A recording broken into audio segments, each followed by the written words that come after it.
nikah deh, pasti kita merasa bahwa, ih, perempuan gagal, ih, nggak ideal hidupnya, ih, nggak bagus, hancur, ih, nggak oke. Karena kita punya standar ideal tadi orang yang seperti ini gitu. What? Kok bisa? Otak kita sesempit itu.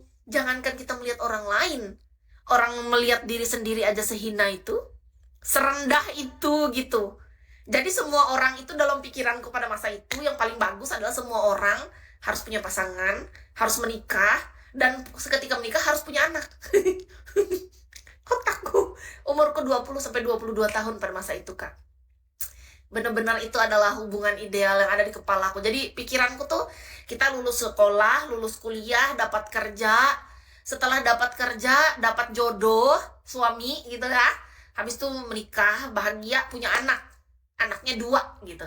Anak pertama laki-laki, anak kedua perempuan. Oh, banyak kali. Coba bayangkan dulu, betapa banyak tingkahnya otakku pada masa itu ya kan. Aku udah ngebayangin gini. Aku dapat suami, jodoh, lalu punya anak. Bahkan kita yang ngatur. Banyak tingkah kali kayak Tuhan aku kurasa sudah ya. Aku punya anak. Anakku yang pertama laki-laki, ya kan? Anakku yang kedua perempuan. Cobalah pikir, di mana otaknya? Kok ada manusia yang dia ingin mengatur hidupnya, nanti dia mau punya anak, bahkan aku ngatur jenis kelamin anakku, gendernya. Aku nggak mau, kataku, kalau anak pertama aku perempuan. Kalian pikirlah, masuk nggak di logika ada orang kayak gitu punya otak? Nggak ada otaknya. Aku pengen, kataku, pokoknya aku nanti nikah, aku punya suami, aku hidup bahagia, tapi anaknya 2.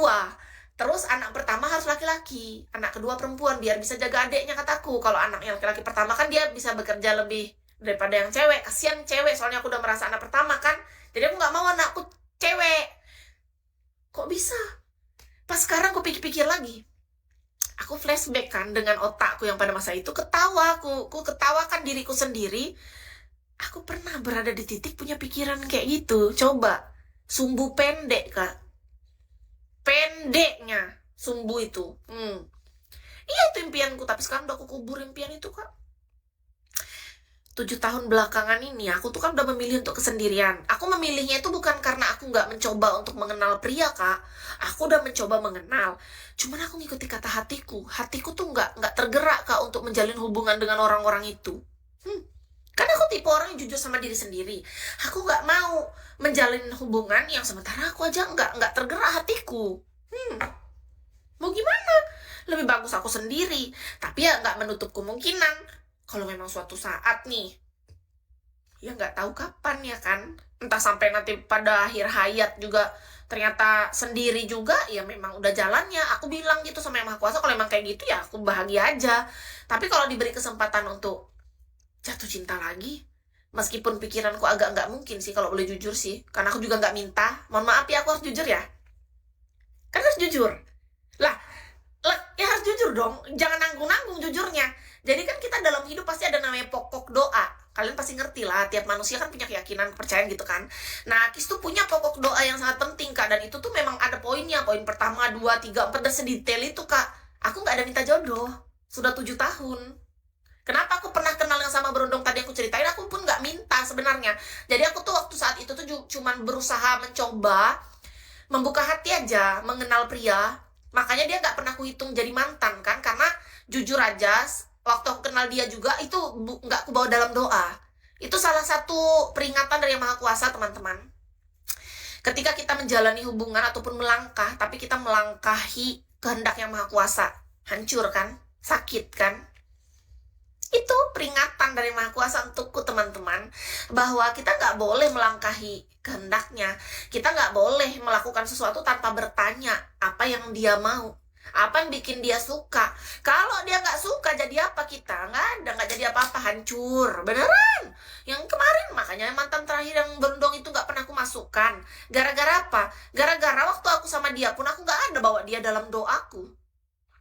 Nggak ada. Aku nggak ada minta jodoh sedikit pun. Memang aku, tapi kalau aku nanya sama Tuhan ada, pas aku jalin hubungan sama dia yang 1 bulan itu, aku nanya, aku bilang, ya Tuhan, menurut Engkau, pria yang baru aku kenal 1 bulan ini, atas nama, aku sebut namanya, atas nama ini, apakah menurut Engkau ini yang terbaik bagiku? Nah, itulah terjawab. Nggak nunggu 2-3 hari, kebuka kan cerita tadi yang di awal, ingat nggak yang ku buka Facebook itu yang aku lama nggak main, tahu-tahu di sana ternyata terjawab semua, ternyata dia tuh pacar orang tapi ngaku-ngakunya udah putus, kan gila dia. Makanya dari situ kan dapat jawaban betapa baiknya yang maha kuasa itu menyelamatkan kita. Dan pelajaran pertamanya adalah ketika kita mau melakukan sesuatu, bawa dalam doa dulu, tanya dulu sebelum langkah. Kedua, kita itu akan selalu diselamatkan oleh yang maha kuasa asalkan kita selalu yakin dan percaya langkah kita itu dituntun olehnya, berpegangnya cuma kepadanya aja. Terus yang ketiga, menurut Kis nih, kalau kita mau sesuatu memang harus bawa dalam doa dulu. Ya, kita doa, setelah kita doa, kita yakin, percaya, tapi kita harus usaha juga. Kita harus melakukan yang terbaik dalam hidup kita. Karena kalau cuma doa doang, nggak bakal ada hasil. Iya kegalang. Jadi Kis merasanya kan kayak gitu. Dalam hidupku ternyata, yang bisa membuat aku berhasil adalah ketika aku melakukan usaha, tapi harus diimbangi dengan doa. Kalau aku cuma usaha sendiri, menggunakan kekuatanku sendiri, hancurnya nggak hitung ini, Kak. Nggak menunggu lama. Sebulan loh aku kenal orang tuh hancur kali, 2 minggu aku sakit. Habis itu aku minta maaf sama Tuhan karena kata aku gini, maaf Tuhan, aku melangkah tanpa bertanya dengan Engkau. Bahkan aku tidak membawa ke dalam doa sebelumnya, sebelum aku melangkah ke arah ini gitu. Iya, aku bahkan nggak menulis itu di buku harianku. Kan aku punya buku harian, Kak. Aku tuh selalu dalam hidupku, Kak, dari aku SMA, aku nggak pernah berhenti untuk menulis buku harian. Jadi di buku harian itu ada poin-poin penting, apa impianku, apa doaku, dan apa yang sudah aku syukuri dalam hidup. Jadi di situ sebagai peganganku ketika suatu saat aku lupa, aku bisa buka lagi, oh ini yang aku mau. Kayak tahun ini aku beberapa minggu lalu aku buka lagi, oh ini tujuanku di dalam tahun ini gitu. Aku lihat lagi, dan itu membuat memotivasi diri sendiri untuk bisa tetap disiplin dan konsisten dalam menjalani hari-hari. Karena ada sesuatu di sana, hope atau harapan, dan ada rasa terima kasih syukur kita kepada Maha Kuasa yang segala doa dan usaha kita tuh semua tuh dikabulkan cepat ataupun lambat. Dan bahkan dikasih lebih baik. Yang Kis rasakan ya. Jadi gini, Kis merasakannya gitu. Ketika kita punya catatan itu tadi, kita kan lihat nih, ada rasa syukur kita di sana, ada poin-poin penting usaha dan doa kita kepada Maha Kuasa yang Dia berikan tuh bahkan lebih baik gitu. Dalam hidup Kis yang kurasa ya, Kak, ketika kita sudah paham, beda kalau dulu ketika suatu kegagalan terjadi, kan kita berpikir bahwa hidup kita hancur. Padahal bukan hidup kita hancur, cuman gara-gara kita merasa apa yang kita mau kita nggak dapatkan. Kan kita belum paham, bocil, maklum lah otak bocah. Nah, ketika kita sudah lebih dewasa dan bijaksana, ketika kita tidak mendapatkan apa yang kita mau, ternyata yang Maha Kuasa tuh punya rencana lebih besar, lebih bagus. Ketika kita di titik yang sekarang baru ngerti, oh gini toh gitu, oh gini, makasih ya Kak. Jadi oh gini toh, ternyata rencana yang Maha Kuasa itu lebih bagus untuk kita, lebih cocok untuk kehidupan kita, lebih layak gitu. Kalau kita mau ngikutin yang rencana kita yang dulu, malah aku nggak mau lagi. Makanya gini, banyak doa-doa, pokok doa, poin-poin permintaan kita yang zaman dulu pasti ada yang kita blacklist kan, kita hapus-hapuskan lagi, kita ganti, kita perbaharui. Makanya kayak tiap tahun pasti ada yang namanya pokok doa baru kan. Ada yang diperbaharui, ada yang dilanjutkan.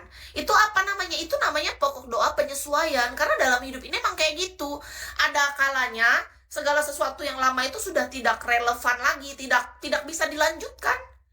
Kayak ibarat proyek mangkrak lah, ngerti nggak dalam hidup? Kak Edi, makasih ya nih. Kalian pernah dengar nggak namanya proyek mangkrak yang nggak bisa dilanjutkan? Nah, sama. Di dalam doa harapan dan impian kita pun ada hal-hal yang udah nggak cocok lagi untuk hidup kita di masa kini. Jadi, itu memang harus dihapuskan. Jadi, kita ganti dengan doa baru, usaha yang baru, pikiran yang baru, jiwa baru, kehidupan yang baru. Nah, gitu. Baru pahamnya sekarang.